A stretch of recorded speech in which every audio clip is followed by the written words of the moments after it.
Hello, everyone, and welcome to another episode of Justin the Food Entrepreneur Show. I'm Justin Bizzarro. I'm your host. That's Bizzarro. For anyone who wants to find us on Instagram, you can find us at Justin the Food Entrepreneurs, at Justin Bizzarro, again, 2 Z's, 2 R's, or at our food and beverage entrepreneur community.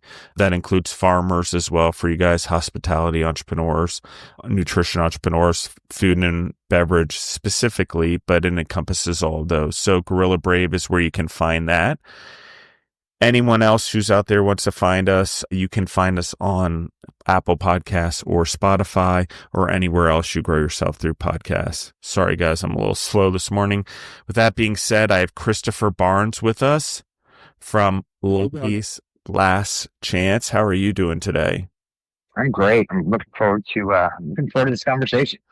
Yeah, so Philadelphia, just so the audience knows, we're like days away from the Super Bowl as we're recording this, so it isn't pre-recording and before it gets released, but I've interviewed some others from Philadelphia happenstance, and it's pretty crazy what's going on there right now, the pump up for the game. I can see it all over Instagram, the advertising for the game, how pumped up everyone is in Philadelphia. So that's pretty cool. But before we get into that, Christopher, let's go back to you. Let's talk about little Chris all the way up to entrepreneur Chris. Mike's yours. No, my path to get into this business was a long and windy one. And I'm not, just to get started with, I'm not a chef or anything along those lines. I'm an expert food eater at best. And that's the side of things that I come from. I really enjoyed food, and even as a kid, it was a love language with, my grandmother and my mom. Food was always a big part of our house, and kind of how everybody shared love and enjoyment, and how I remember all those family get-togethers. Like, it was always just this great source of happiness and sharing fun things together. As a kid, we used to take a lot of road trips. I had family in Florida and down south, and so we would take these long road trips in the back of the car, and the roadside stands and the different things that you would see on the side of the road are kind of what inspired where we ended up with Lucky's Last Chance. This vintage inspired road trip kind of just turned into something that was a big passion of mine that evolved into, let's go find the greatest hot dog. Let's go find the greatest burger. Let's go find the greatest this, even if it takes us 3 hours one afternoon. These food tours were just part of, daily life with friends and family. And at some point, my career after college, I went into marketing and promotions and nightclubs at some level, and then turned into hotels and restaurants. And when I finally got a chance to take a step back and ask, what I really wanted to do and what I was passionate about, it was casual restaurants. It was really great comfort food, and kind of showcasing some of that Americana, that vintage side of the road, just wonderfulness. That's more than food. It kind of transcends food to become an experience. And so 2011, wildly underfunded with my 2 business partners, we managed to scrape together enough money to finally buy our own restaurant. I had this long-standing theory that, people who can run restaurants will never be able to afford them, and the people who can afford them will never understand how to run them. And I think I'm trying to prove that theory wrong every day. But we managed to pull it together, cobble enough together to open up this little place in the Manayunk neighborhood of Philadelphia called Lucky's Last Chance. And it was a vintage inspired road trip, a little bit of punk rock to it. And the whole idea of it was, how can we take a very simple items, hot dogs, burgers, do them in the best possible way with really good quality product without getting into a point that you can't pronounce or say any of the ingredients that are in them. Keep them really simple, but just use really great products to try to take this staple of Americana and turn it into something wonderful. Yeah, I'd have every winter, every summer, we went south, like Myrtle Beach during the summertime for a few weeks, down to Orlando, Florida, during the wintertime as a family, for sure.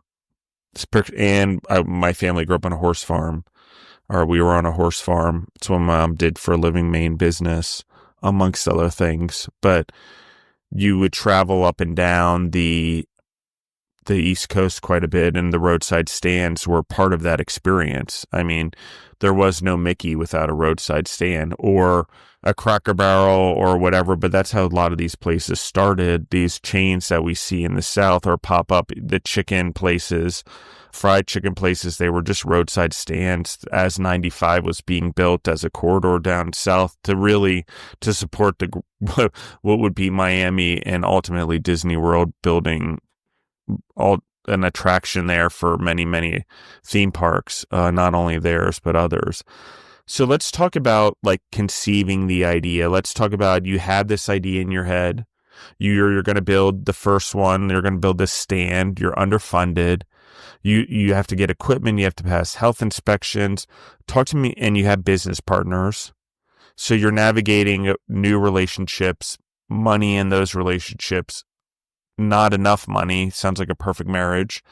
And then the situation. So let's focus on that a little bit, because I'm going to tie it into something you said about your childhood. But at first, I want to talk about this particular piece. So let me give you a little bit of background. I grew up in Connecticut, and there we have lobster roll places and hot dog places and all these great old places that very similar to almost how there's cheesesteak places in Philadelphia. But that throughout the Northeast was just, you couldn't, drive down any road without finding a great hot dog stand. And so that was just a part of everything that we did. And when I moved to Philadelphia, which is a city I've fallen in love with, it's really become a second home to me. And I've been here almost 30 years now.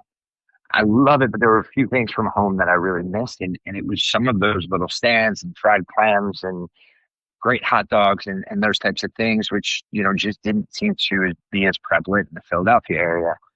And so as we were, discussing options, I think this was kind of a dream going on for a while. And I had 3 notebooks filled with notes and ideas that if I was ever to do anything like this, what would it look like? This opportunity presented itself and everybody immediately said yes before we even knew we had the funding for it.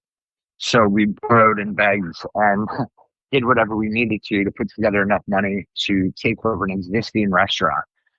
Actually, I shouldn't even call it a restaurant. It was a bar, and they had actually emptied out all of the equipment from the kitchen and added some storage space back there. So there was an existing hood, the vent for all the grease and everything to go out of the building.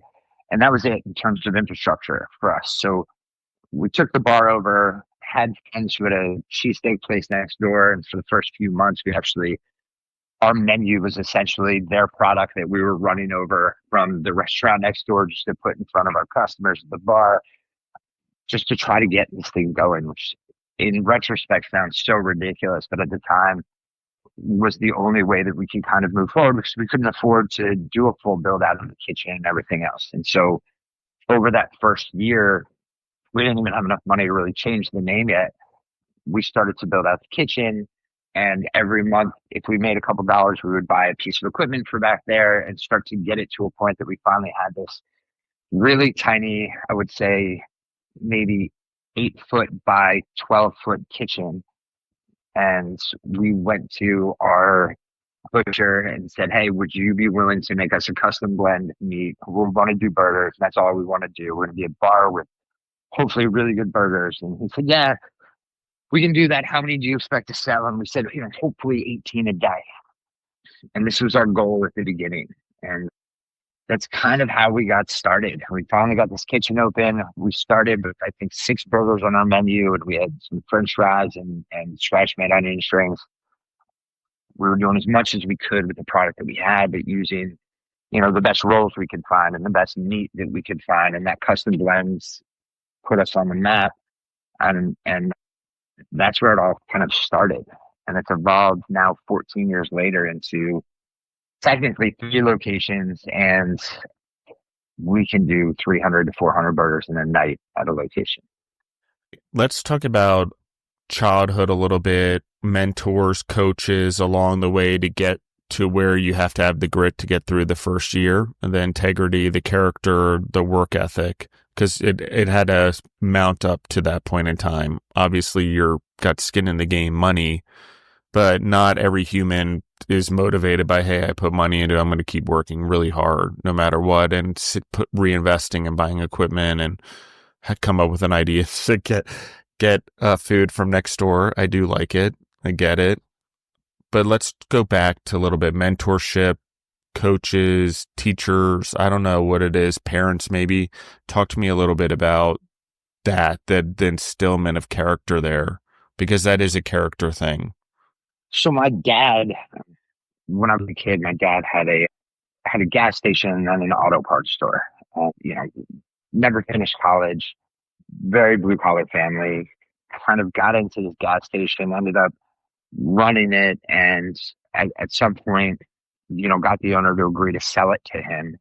He ended up selling this to open up his first auto parts store. And it was just in Meriden, Connecticut, which at the time, wasn't a wealthy community.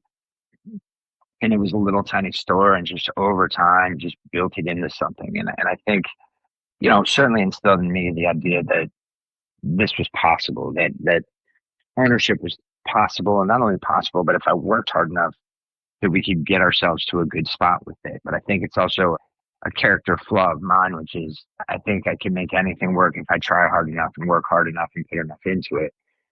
It just doesn't doesn't set you up a great quality of life. Is a wonderful approach when you're 24, but certainly as you get a little bit older and try to start a family, you need to kind of start to balance those priorities a little bit. But that was essentially the drive. I mean, I think I ran a lot of, when I worked for the hotel company, part of my job was opening restaurants and fixing restaurants and remodeling and rebranding and things like that. And it gave me a lot of really wonderful experience short term to see how do we do those projects? How do we turn them over? What works and why? And I was able to work in a lot of different markets as well to kind of see those types of things. And in that brand, we did everything from high-end steakhouses to, sports bars. And so it gave me a pretty good cross section to see what I really kind of was passionate about and what I thought was great. And one of the things I've never really wanted to do was something that was trendy. To me, success was always defined on if we're still there in 25, 30 years, then we've been successful. It's not about how much money you made or any of the rest of those or accolades or awards or anything else. But if you can stand the test of the time, that to me is the true test of success. I love it. Okay, let's now talk about, so we've anchored this. I just want to, for everyone, you're developing menu as you go. You're, building a relationship with partners. You eventually open more. Let's just talk about, I believe it's probably about 4 years in, you open another location, if my math's right, but I'm not positive. But before we get into that, let's talk about those 4 years. Let's talk about translating some of that experience. Let's talk about the value there. You talked about being in hotels and hospitality, different restaurants, fine dining to sports bars, level customer service, dealing with problems, some of the skills you think are the most valuable that you brought into Lucky's Last Chance. It's a really great question. The really interesting time about when we opened was, in 2011, craft beer was just on the verge of starting to break out. And it was something that we saw as very important to who we are and what we were doing. And that movement turned into, taking really simple food and making it really wonderful. And the gastro concept was a really great, refreshing approach, American cuisine and all kinds of cuisine. For us, the idea went back to customer service. And, we're going to these craft beer bars and service is aloof. Dare I call it a little bit pretentious at the time. Craft beer people were elitist in a lot of levels, like kind of breaking through that and making that approachable became a huge priority for us. So as we were opening, we opened with a couple really simple principles.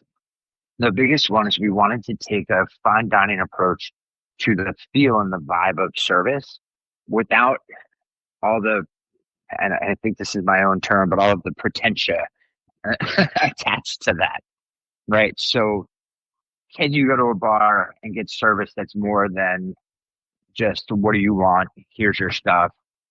can we take a really great customer approach and make the customer feel like we're welcoming them into our homes and really guide them down a journey, hopefully introduce them to something new on a burger they haven't had before or a way they haven't had it, introduce them to a new beer or a new cocktail or something, and make the experience more than just the food, just the anything. It was really about the entirety. So we wanted our atmosphere to look great. When you walk in, everywhere you look, there's vintage pieces, and it's been pretty carefully curated with real stuff that we've found along the way. And everything from old band posters to street art to signs from, a really a James Beard award winning shop in Philadelphia that's known for their roast pork. We really wanted to have this super eclectic mix of stuff. So as you walk in, it kind of set the tone. And one of the very first things we found in New Orleans, ironically, was this artist who, Dr. Bob, who had this whole collection of stuff that was be nice or leave, thank you, or be nice or this, be nice or that. And it hit a chord with us that we've created as kind of just our mantra for everything that we do. And it's for customers, but for our staff as well.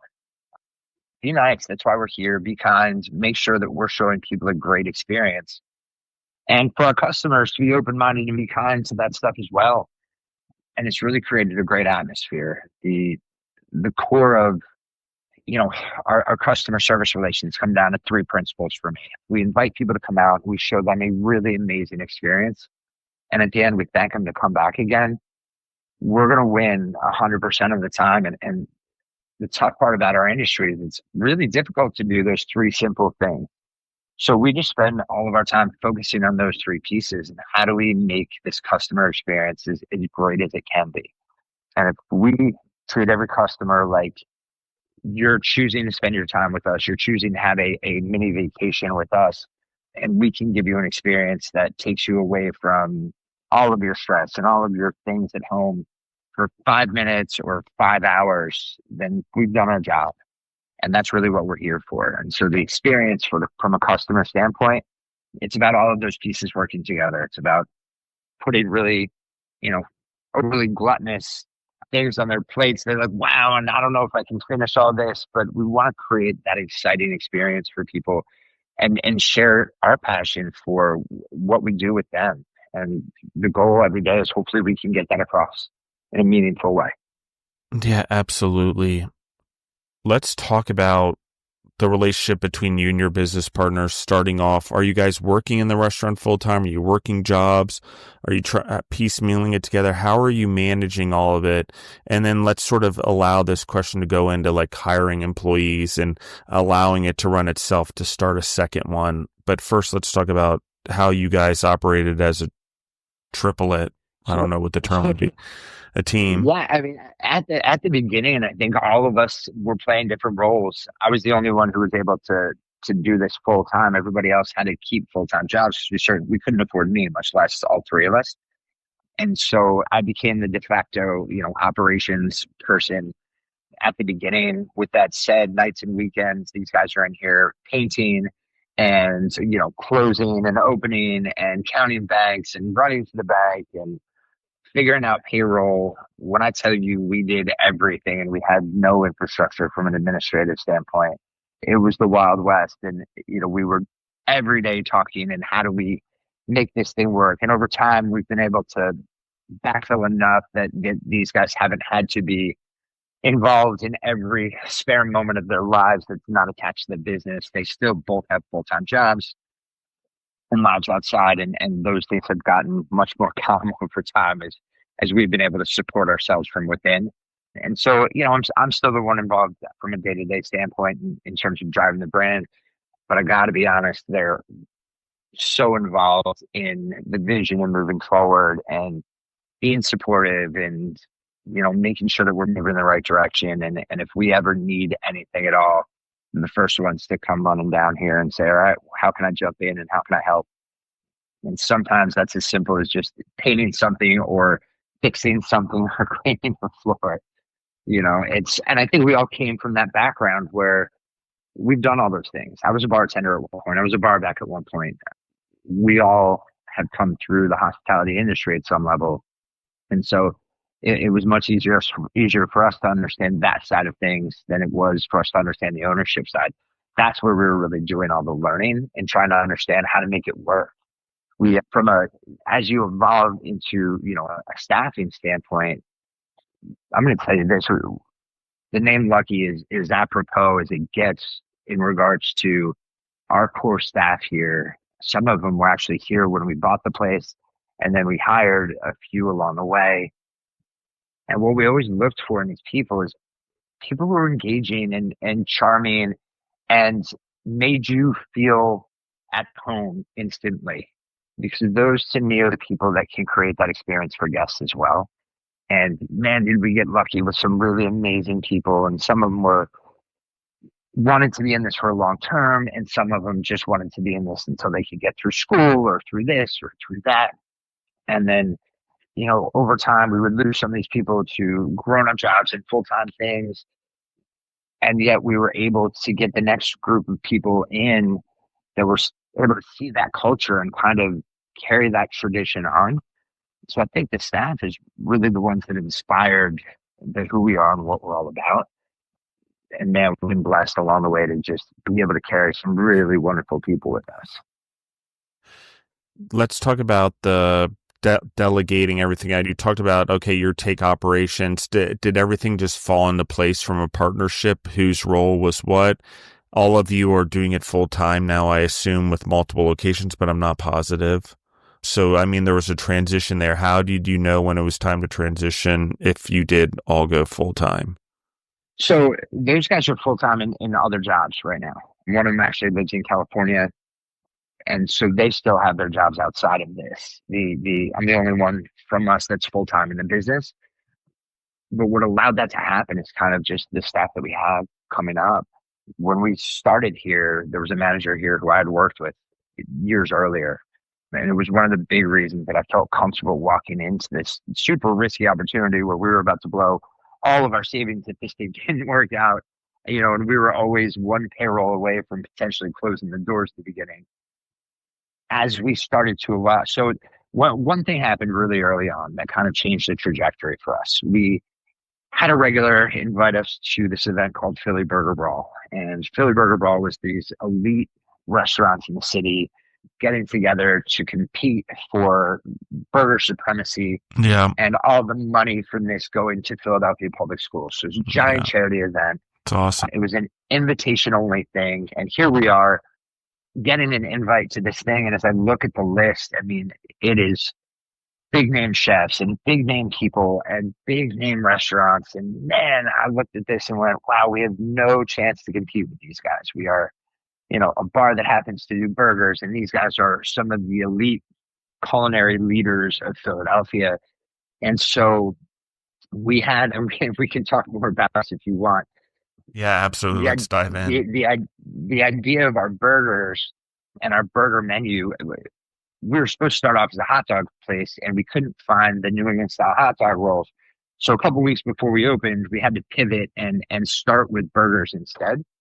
And out of the burgers that made our menu, we had 6 of them, and it was a classic burger and one with blue cheese, and we had one with mac and cheese on it. And we had one that we really loved and thought would be like a fun novelty burger for us, but didn't ever expect it to do much. We expected a handful of people to order it. And it was a peanut butter and bacon burger with a side of house-made jelly. And so, think peanut butter and jelly as a kid elevated to a burger.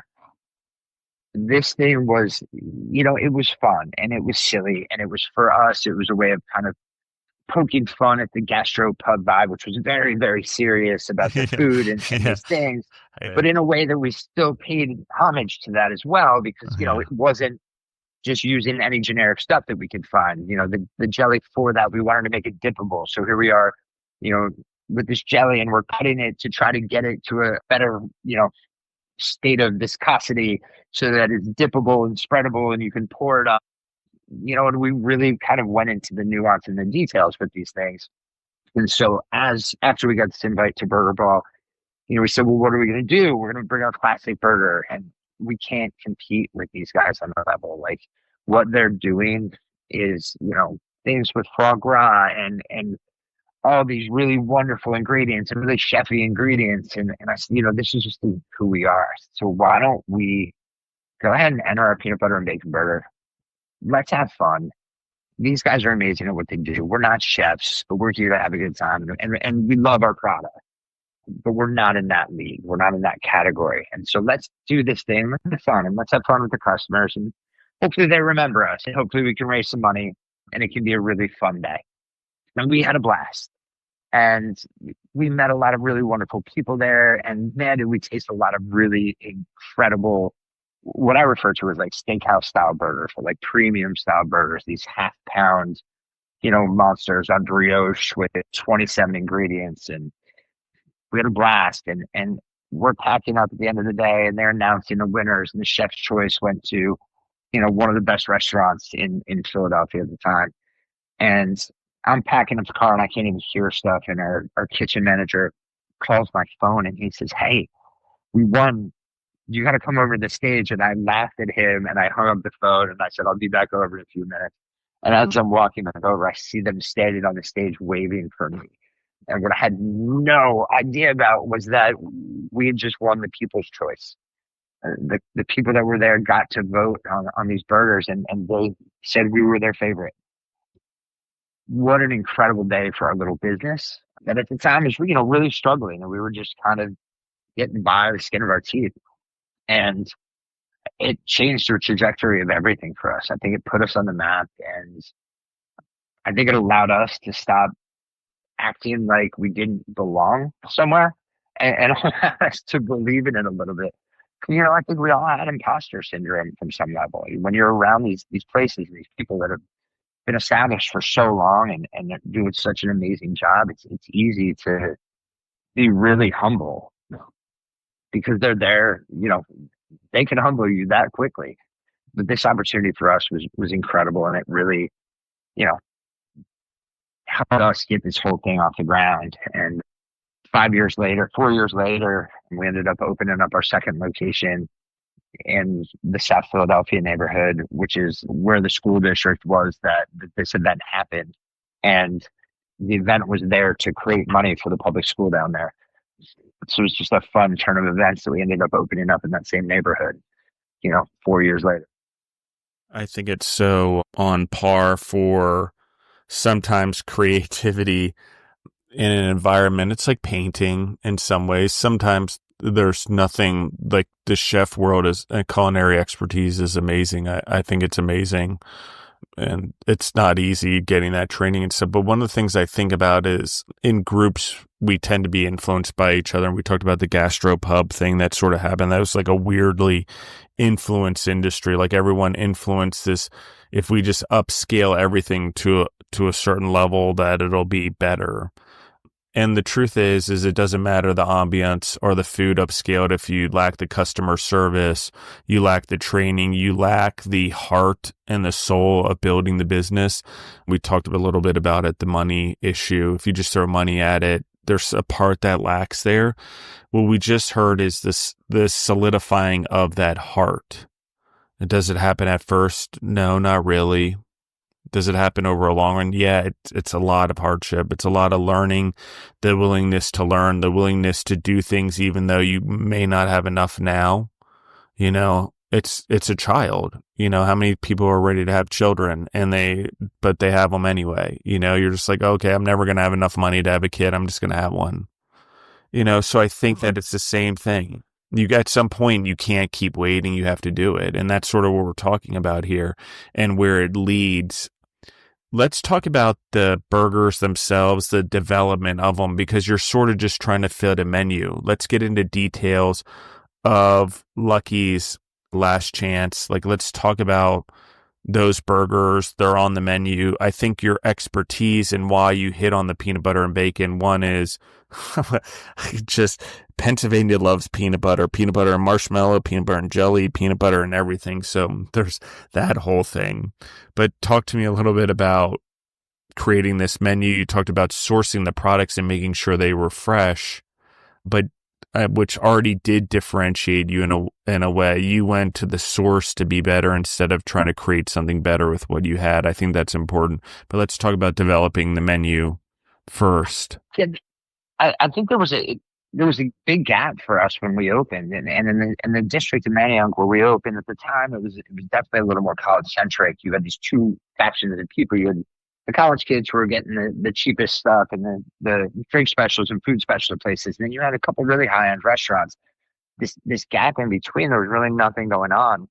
And if you wanted a burger anywhere at that point, unless it was a very high end place, it was the same frozen patty that everybody was getting from Cisco or whomever on the same, crappy roll. It was just very much the same no matter where you went. It was the same price with, one of three different styles of frozen fries, and that was it. For us, when we opened, like I said, we tried to open up with the hot dogs.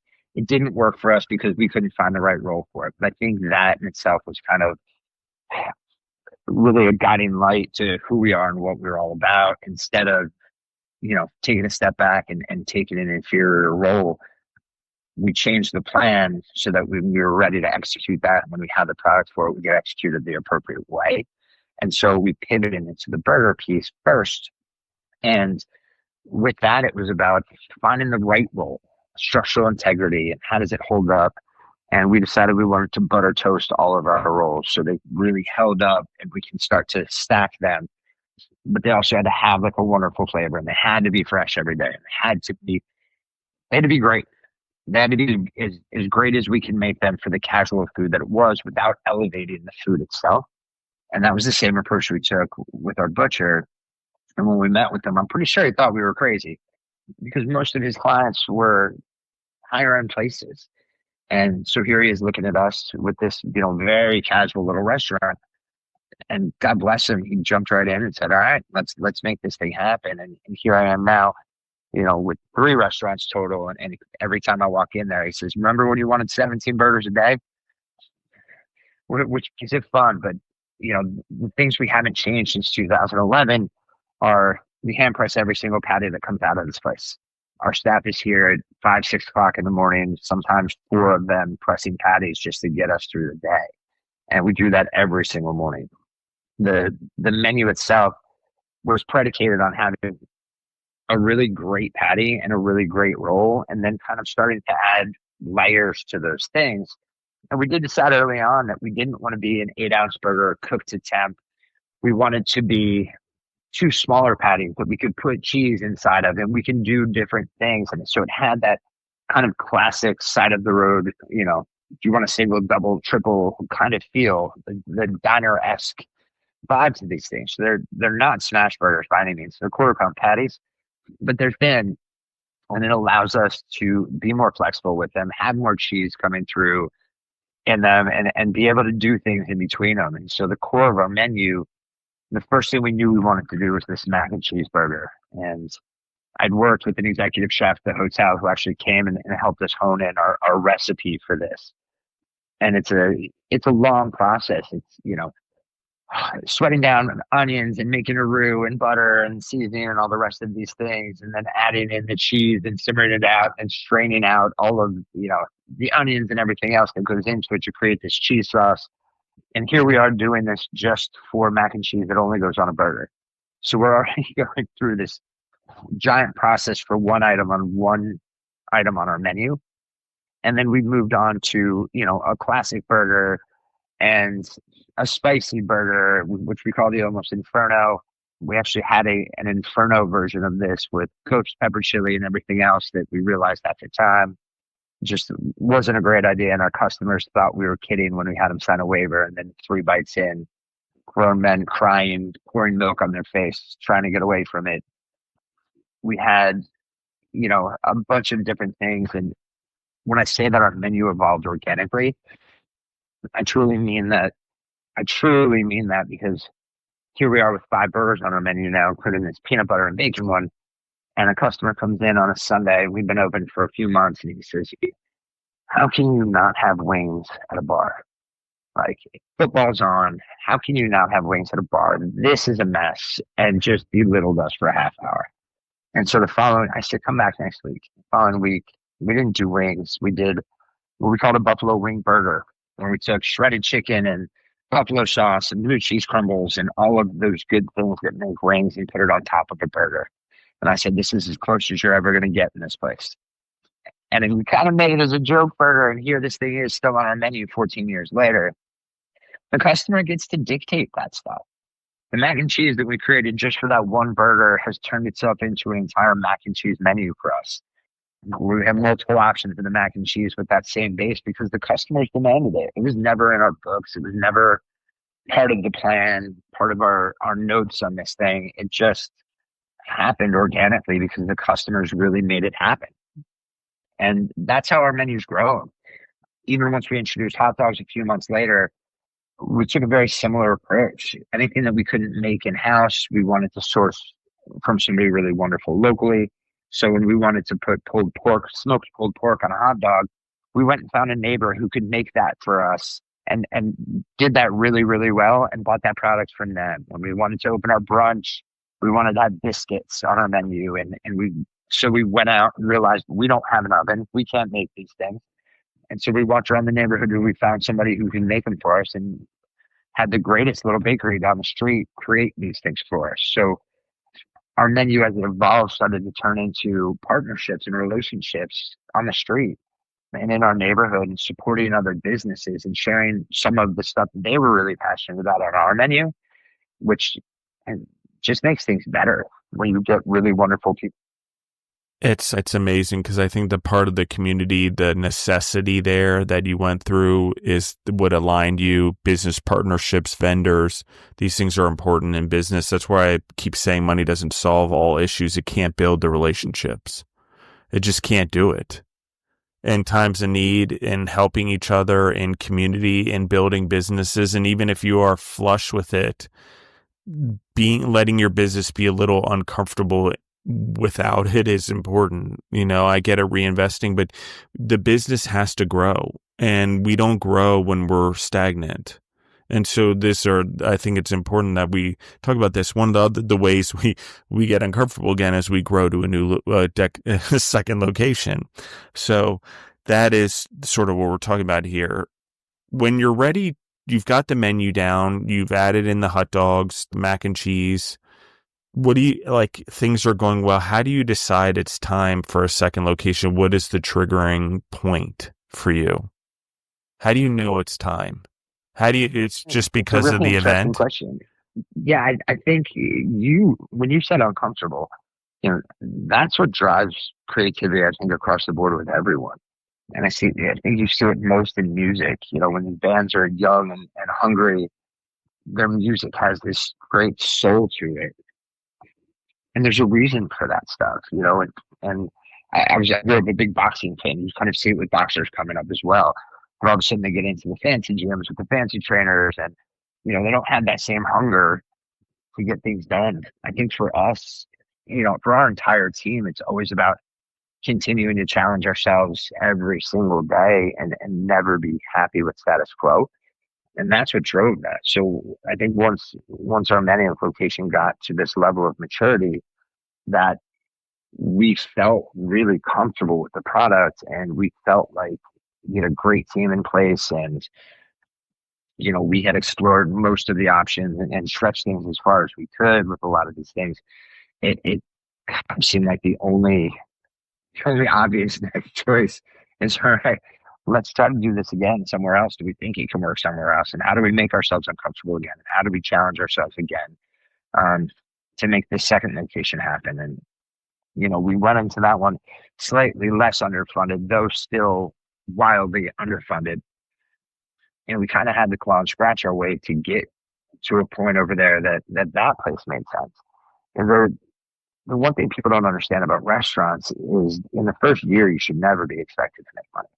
But then year two is where you should really find stability. Hopefully 18 months, you're finding stability in what you're doing. And by 2 years, you're able to kind of reinvest in the business. But the big misconception about restaurateurs is that, we all have Ferraris in our garages. And, we drive those around all weekend when we're not working. And That's it's what just, tows our food trucks when they're yep. broken down. Yep. Listen, I wish that was the case. That would be amazing. It's just not. I think if you don't have a passion for what you do and a passion for what you can evoke in people by creating something, you're never going to survive in this industry, especially if all it's about is money. Because there are only a handful of people that have ever become really, really wealthy in restaurants. And it takes more than skill. It takes a hell of a lot of luck to be one of those people. For the rest of us, we've created jobs for ourselves, and hopefully we've created really wonderful jobs for our team and our people and had a great impact on the communities, given back to them and been a part of them. But yeah, if you're only in this for money, you're in the wrong business. Go anywhere else, literally anywhere else. Yeah, because I mean, there's a lot of it that the investment and the abundance comes in the community, comes in those you serve. And if you haven't found that as a food and beverage entrepreneur, one of the things we keep circling around in a lot of ways, we talk about local sourcing, we talk about a lot of different things, local marketing, PR, all of those things. One of the reasons I talk about it, because even as a company that grew very large, when we didn't stay connected to our community or our local farmers or our local sourcing, and we weren't always in line with them, always in relationship with them, I'll call it, where 24 years later, you have other relationships and you're trying to build bigger and whatever. It matters. It still matters in every community you go in, the success of your business, the support you get for the community when you need it, when times are hard like COVID, what you're getting from your community. These are all the things that are important. It's not only the customers, but it's the vendors, it's the individuals, the politicians, whoever that are influenced by your business or your story. It's very important. That's why it is so we become so well-rounded as entrepreneurs, right? And I think it's one of the biggest challenges you're growing is trying to stay connected to those things. This district Main Street Maniac over the years has had a lot of different chains in and a lot of different things. And what Philadelphia is fiercely loyal to is they want to support local.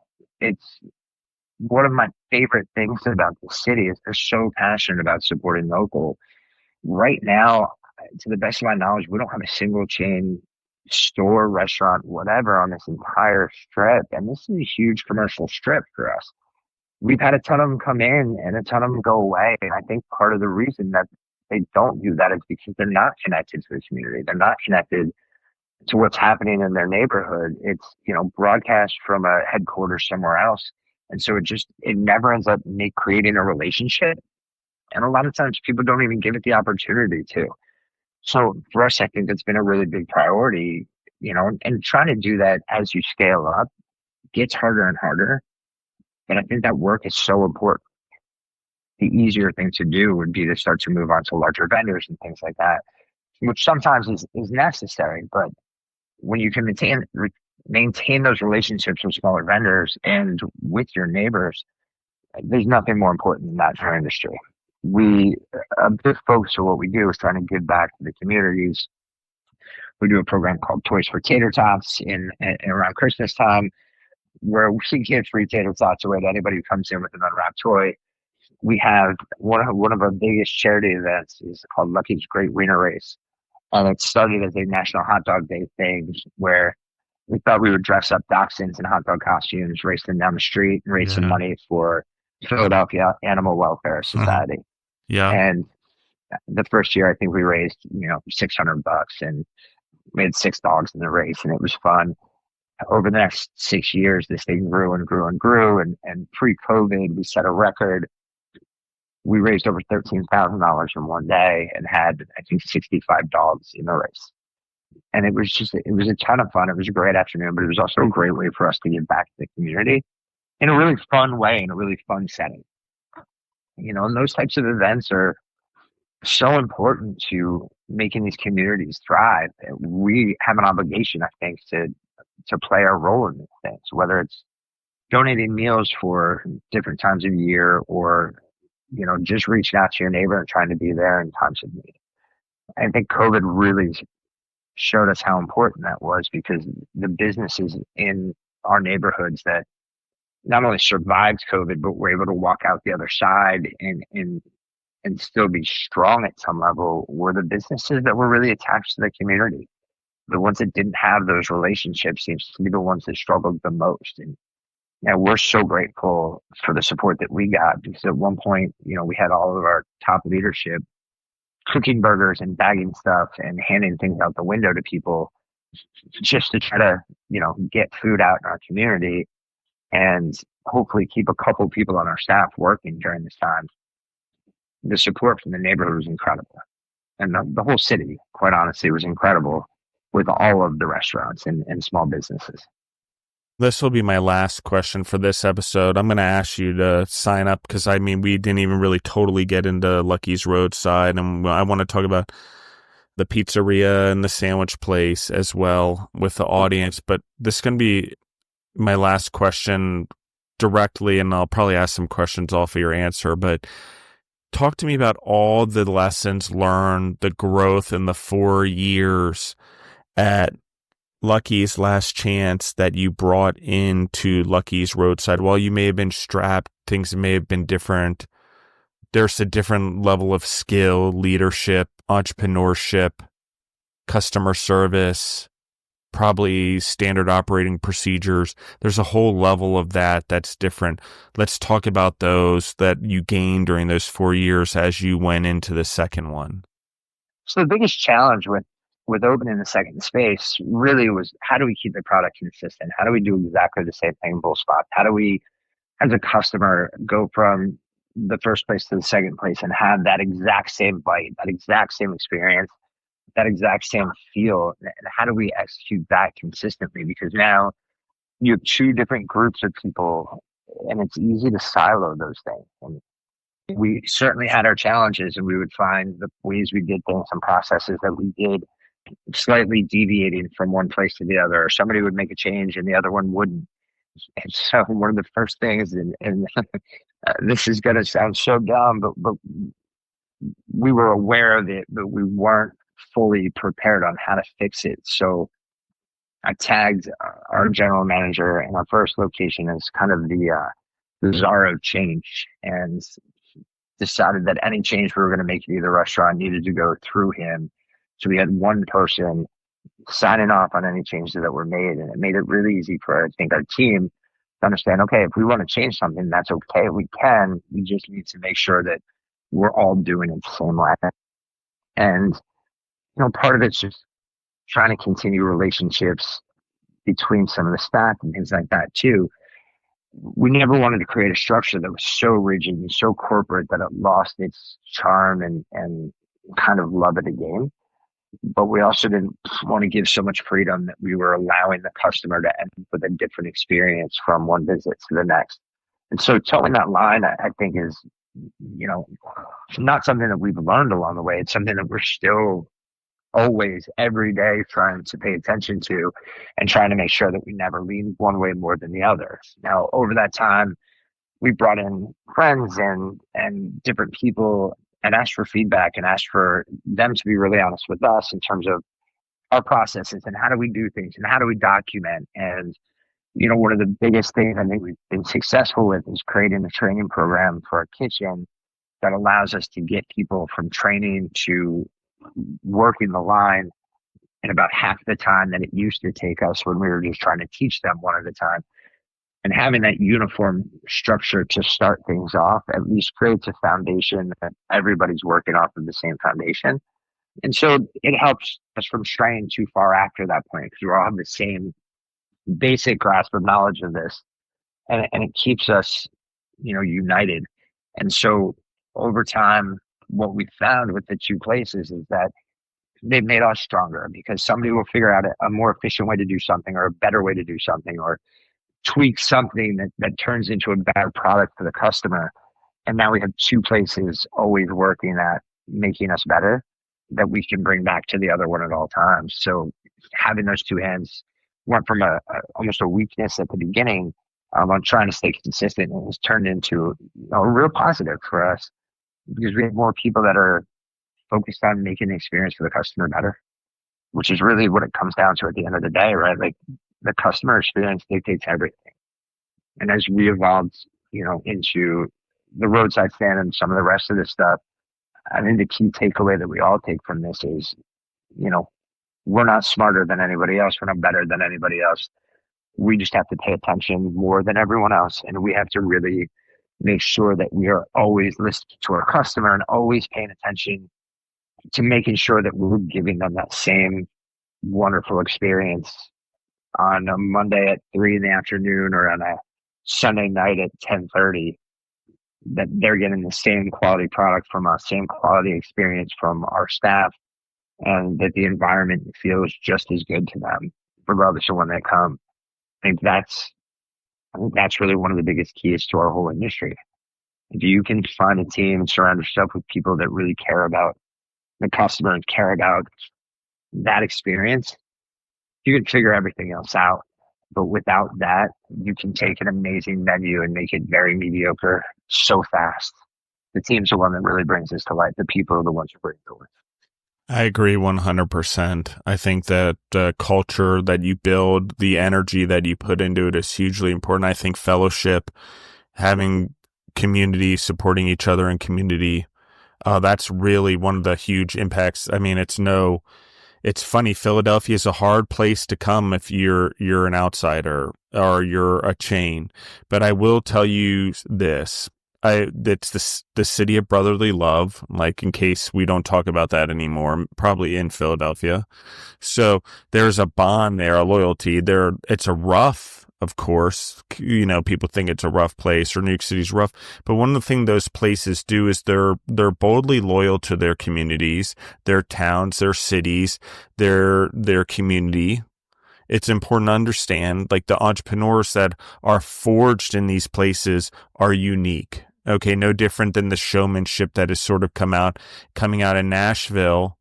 We see chains go to Nashville trying to go there, but what we're seeing is that the chains don't understand the showmanship it takes to require a Nashville. Why? There's literally a singer on every floor and every honky tonk in like a small, like 5-block radius.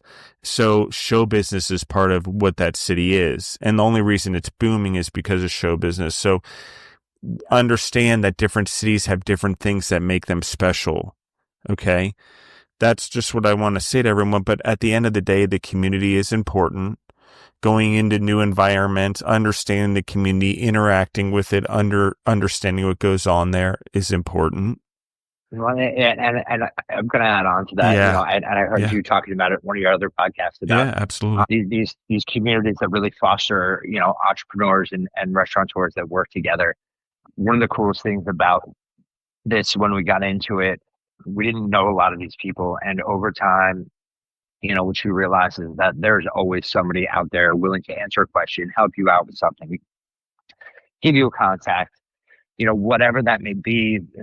Especially, in these types of neighborhoods, what we see more and more nowadays is your neighbors wanting to see you be successful, because the more successful you are, the more successful they are. And it's that whole rising tide philosophy. I think you can feel it when you go to places like Austin and Nashville. Shout out to Biscuit Love and that East Nasty biscuit sandwich, one of my favorite things in the world. Yeah. But I agree. those networks, right? Like, when you're in places that you just have a bunch of genuinely good restaurateurs and restaurant people trying to work together, it makes everybody so much stronger. And as the people around you get better, it's challenging to you every day to keep up with them.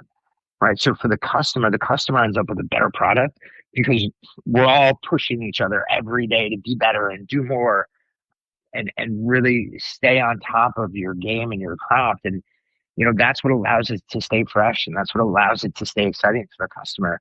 It's Philadelphia's a really amazing city. Yeah. But one of my other favorite things about it is just that level of community and feeling like you're a part of something, and there's always somebody around that you can lean on, whatever the situation. It really makes it amazing for us to be here, and man, we're grateful to be a part of it.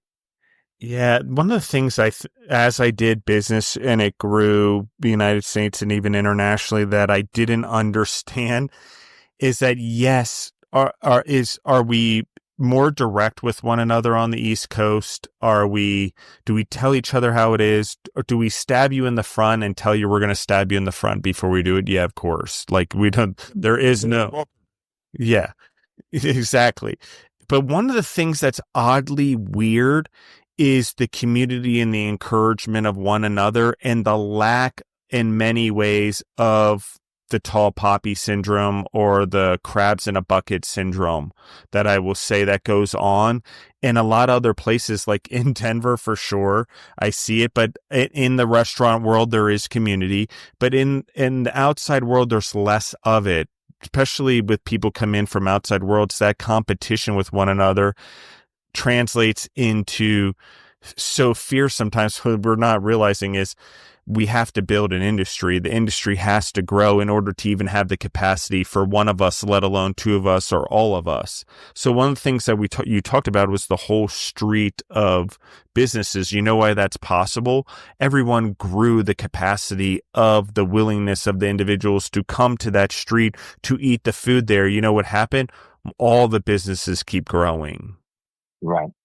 Right. And it's validate. I mean, the one thing I talk about a lot, we talk about, psychology and human nature a lot.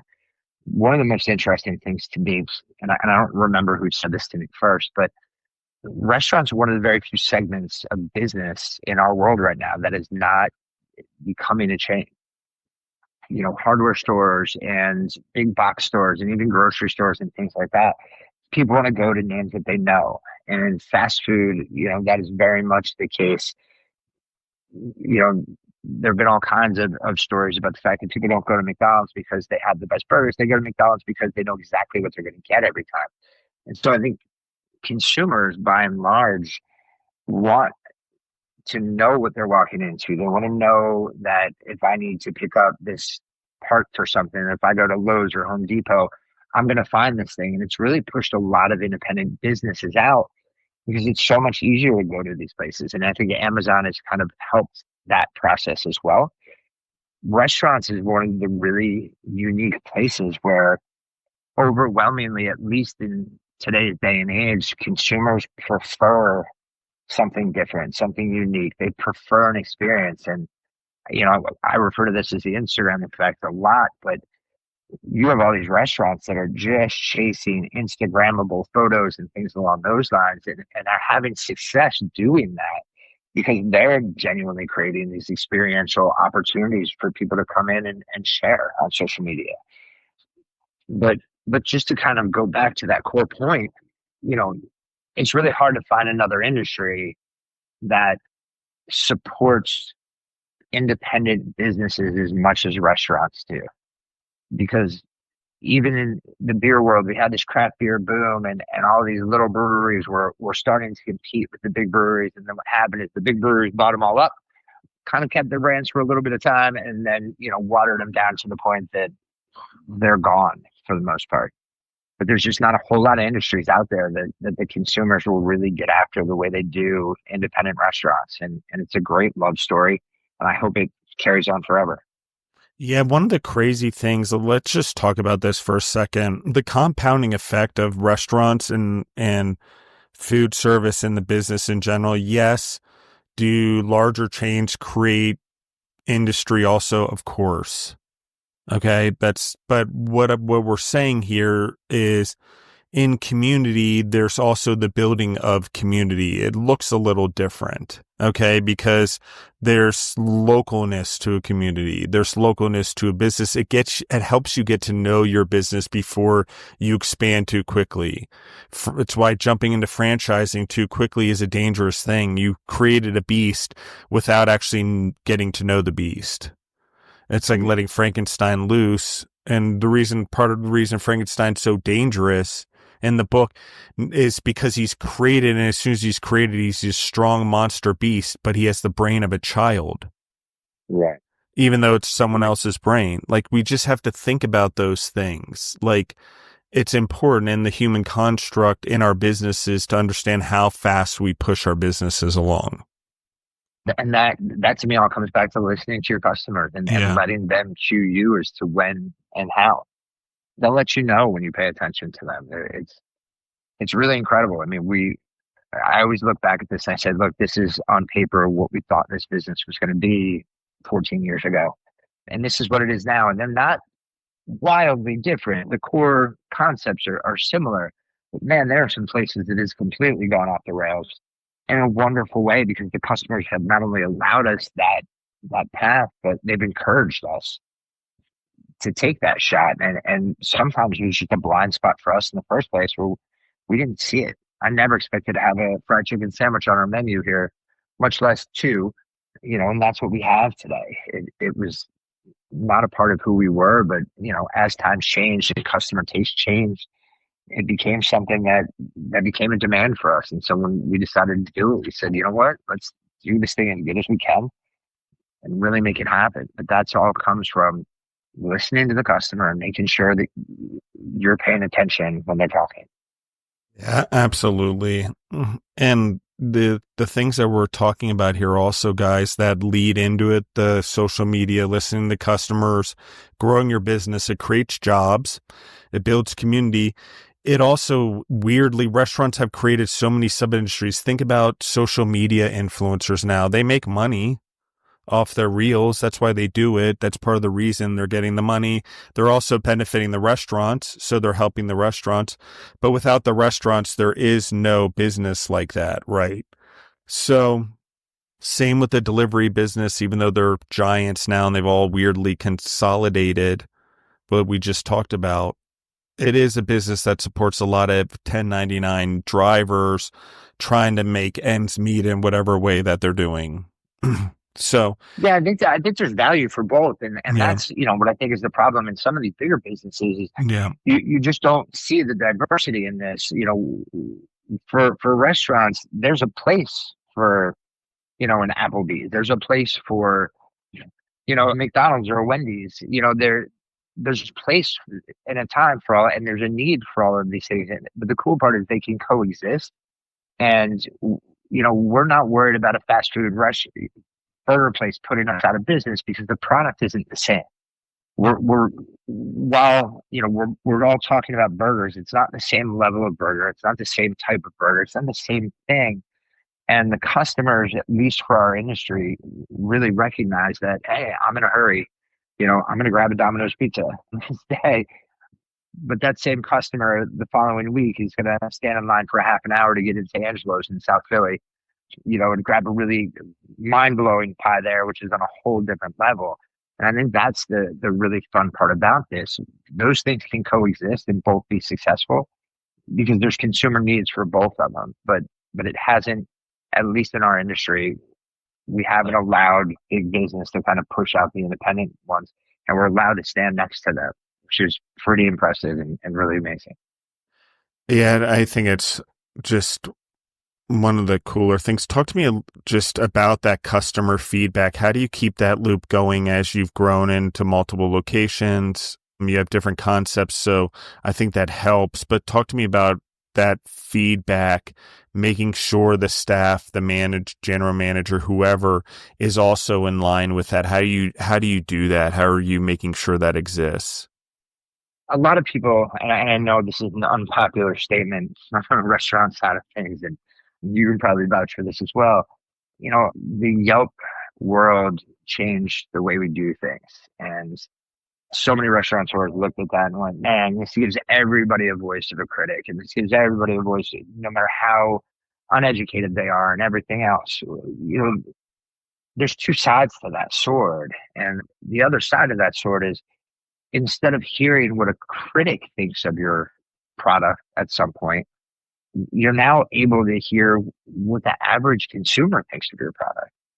We've all seen a million critically acclaimed restaurants go out of business because their market is so niche. With most restaurants, though, the general consumer isn't as educated as, a dining critic is on the ins and outs of how all these things are done, and they don't care. And that's okay too. And so what it's really allowed for us to do is take some of that feedback. And obviously we have to, filter it to what makes sense and who are these people who just really don't like what we're doing. Because we're not going to make everybody happy at that time. But when you consistently hear little things in feedback, it's a great opportunity for you to take notice of that and say, how can we make this better? How do we challenge this thing? Obviously, people don't like the way we're packaging this or we're doing this. How can we change it? How can we fix it? In the past, people spent millions of dollars on test groups and consumer groups and consumer feedback to try to buy this data. And here we are with Google reviews and all of these other things that it's at your fingertips now. And if all you do is pay attention to those things and understand that, more people are going to get on to complain about something that are going to get on to be like, this was amazing. But if you view it through the appropriate lenses, the data is undeniable and it will give you paths. You'll continue to see trends and to see consistent ideas in there that if you're not taking that data and going back to your business and challenging it, you're basically telling the customer, like, I don't really care what you have to say. And if that's the approach you're in, you probably shouldn't be in our industry. So these things that can be very negative in terms of hurting your reputation online and everything else can also be really valuable tools to helping you make your business better and then maintain your business. It validates, are we doing these things really well? Are we executing as well as we think we are? Because they're going to tell you that stuff too. So I think we have this invaluable data at our hands that if we use it the right way can only make us stronger. Yeah, I love it. I promise this is my last question off of what we just said. Well, actually maybe, but the marketing and advertising, when you're building it the first 4 years, you're on your bootstrap budget. It's 2011, 2012. It's the tail end of the financial crisis. People aren't really using social media as much as they should have back then because it was a gold mine, I know. And it was just too easy. But talk to me about how you went about it. You have no money. You have no way of advertising your business. How are you getting people into the business in the first place? Are you relying on the food, the service? I mean, talk to me about strategy there. I know that is ideal is different than what happened. So that's why I'm asking the question. Marketing, and this is one of those spots where I think when places are funded properly, this is really wonderful, but it's also really dangerous because you can market yourself out of anything. Great marketing will drive customers through your doors for a long period of time and give you the idea that your business is successful. But it doesn't mean you're getting repeat customers. It means that your marketing is driving new customers in all the time, right? So there's a lifespan to that. One of the silver linings of being underfunded is that, man, your product better stand up for you because you're so dependent on it. For us, it was, how do we be different? How do we stand out in a crowd because we don't have the marketing budgets to compete with the big restaurants around us and a lot of these other places, and we don't have the longevity to rely on our laurels for these things. So it was, how do we make a scene? And for us, it was giving away product and showing up to every charity event with our stuff and sharing those flavors with people. It was a lot of, getting out on the streets and shaking hands and kissing babies and inviting people to come out for a lunch and letting us buy you dinner, letting us buy you something. So it was more resource based than actual monetary based. We had to find unique ways to get our name out there, whether it was the wiener dog race or whatever it is that, would make the press say, hey, what are these guys doing over here? So a lot of us, there was an article that came out about us right after we opened, and the title was something along the lines of unapologetically gluttonous. And man, did we lean into that mantra. It became a calling card of ours because with our product and with our food, we were already, over the top. It was half-pound burger with pile of mac and cheese on it and cheese running down all over the plate and all over you. And it was a mess, but it was really delicious and made with a lot of love.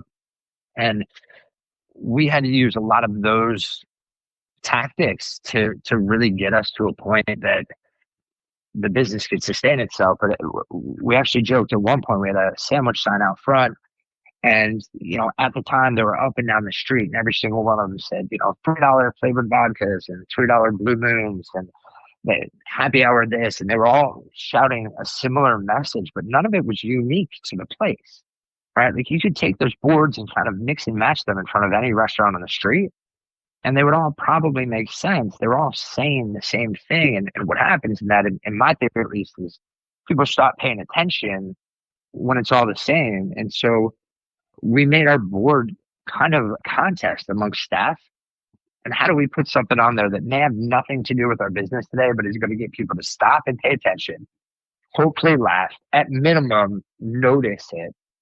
And it became this really wonderful ongoing joke where anytime something was happening, there was something on our board referencing pop culture or something that was just getting people to, and we never put a special on it. And we never put any of those kinds of things on it at the beginning because we were just trying to get your attention. And we were trying to get your attention any way possible. And by doing that, I think it gave out some of our personality and who we were over what our product was.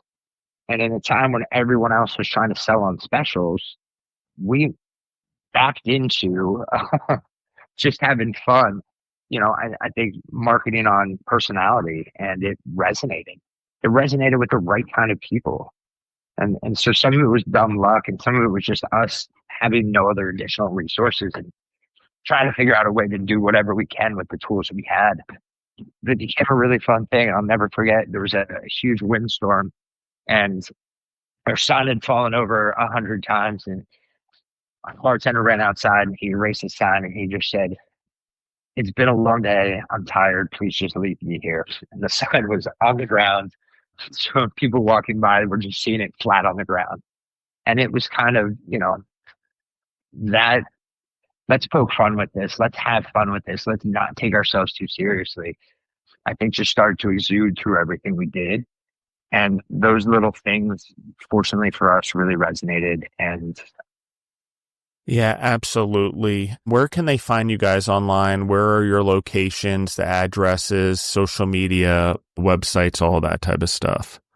so our physical addresses, we have our first one is on Main Street in the Manioc neighborhood in Philadelphia. We're 4421 Main Street. Our South Philly location is in a neighborhood called Queen Village. It is at 848 South 2nd Street in Philadelphia. Both of them are together on Instagram at Lucky's Last Chance. And that's really the best way to find us. Our Instagram is our most utilized thing. It's where we always post our specials and all the stuff that we have going on. Yeah, that's us.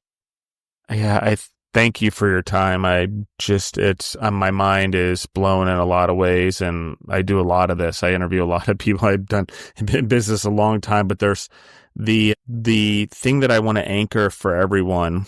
Okay, as I'm gonna quick close off, but I'm gonna do two things. One is I'm definitely going to ask Christopher to come back on because I want to talk about Drive. I want to talk about the other businesses they have with everyone. So I'm going to invite him to come back on and sign up for another show. So because I have like 5 or 6 questions, I'm sure you guys too. So I invite everyone to send questions in the meantime. When you guys hear this, send the questions in and we'll get it. I'll do this one also on a pre-release for the paid subscribers so you guys can have first access to questions if you want to, because I know this one's going to have them. But I'm going to leave everyone with this because, Drive, everything, it's something I want to ask, but I'm going to leave it with this because I think it's important we define this episode in this way. The problem with defining our businesses too early is we miss the chance to find the all-stars, okay?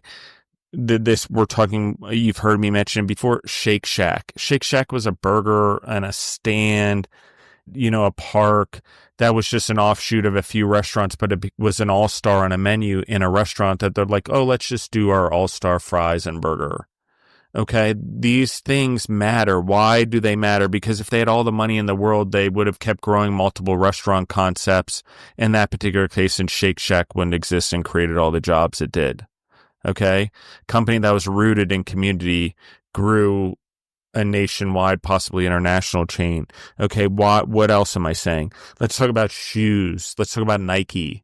If Nike had all the money in the world, he wouldn't have been prepared and taken the necessary steps by the time Michael Jordan came along to take Nike to where it is today. Okay, to create an Air Jordan for a basketball player as a running shoe company. Okay, let's talk about that. Okay. The other thing is preparing for the opportunities ahead. What is it that we're doing? Well, we just talked about a hot dog stand that became a burger stand that won a burger contest. Okay. And a mac and cheese came on top of a burger that became its new menu. Wings were on top of the burger, became a burger on there. The hot dogs came later. Are they still part of the menu? Yeah, but it's these type of things, these stresses, these forges that are not points of quitting. They are points of pivot. And that's important, I think, for the entrepreneur to understand. And gosh, you can go pretty low, guys, before you're out of anything. And your bank accounts can be pretty low when you're in a situation when a good idea saves your business. And do you want to be there? No one wants to be there. No one wants to be stressed out about payroll or paying your bills or what tomorrow might bring and relive maybe a bad experience from the past where something bad did happen similar. The reality is we've gained skills along the way, and what we're doing, we wouldn't be in that situation unless we were prepared for the opportunity. It's just we have to not look at what's going wrong as much as what am I not doing that I should be doing. Okay, should I get food from the restaurant next door? Should I enter a burger contest with what's true to us versus one that I think will be more palatable by everyone? Trust what's true instead of what I think. That's what happened there. And these are all important things that we're talking about here. These leaps of faith, the timing. And as we close off, I'm going to let Christopher say anything related to what I just said. And I won't say anything more after that, guys. I'm going to let him say goodbye and we're going to close out. So you guys know I love you. Share everything. Share all of his social media stuff. Eat there. Try the food. It's worth it. So it's yours, Christopher. I really appreciate the opportunity to be on. I said this. I'm grateful every day for the opportunity to be able to create experiences for our customers. I'm grateful for our team that really gives a damn and shows up every day trying to push this thing forward and make it more. But mostly I'm grateful for our customers who supported us and gotten behind us when we needed the support and gotten excited about things when we rolled out, but also just a constant voice for us as to what they really want and how can we continue to grow and grow better. And I think, podcasts like yours help people share these kinds of things. And if it inspires one person to go out and do something a little different or try something, that's the kind of magic that it takes, because all of these little things happen because people have inspired us in our lives to do stuff. People have inspired us to keep going. People have inspired us to do all these things. And if you have that passion, you love what you do, man, stick to it, because you can make amazing stuff happen that'll really change things for a lot of people. So with that said, I really appreciate your time. Thanks for letting me on today. And I look forward to talking to you again. Absolutely. Thank you, everyone. And we're out.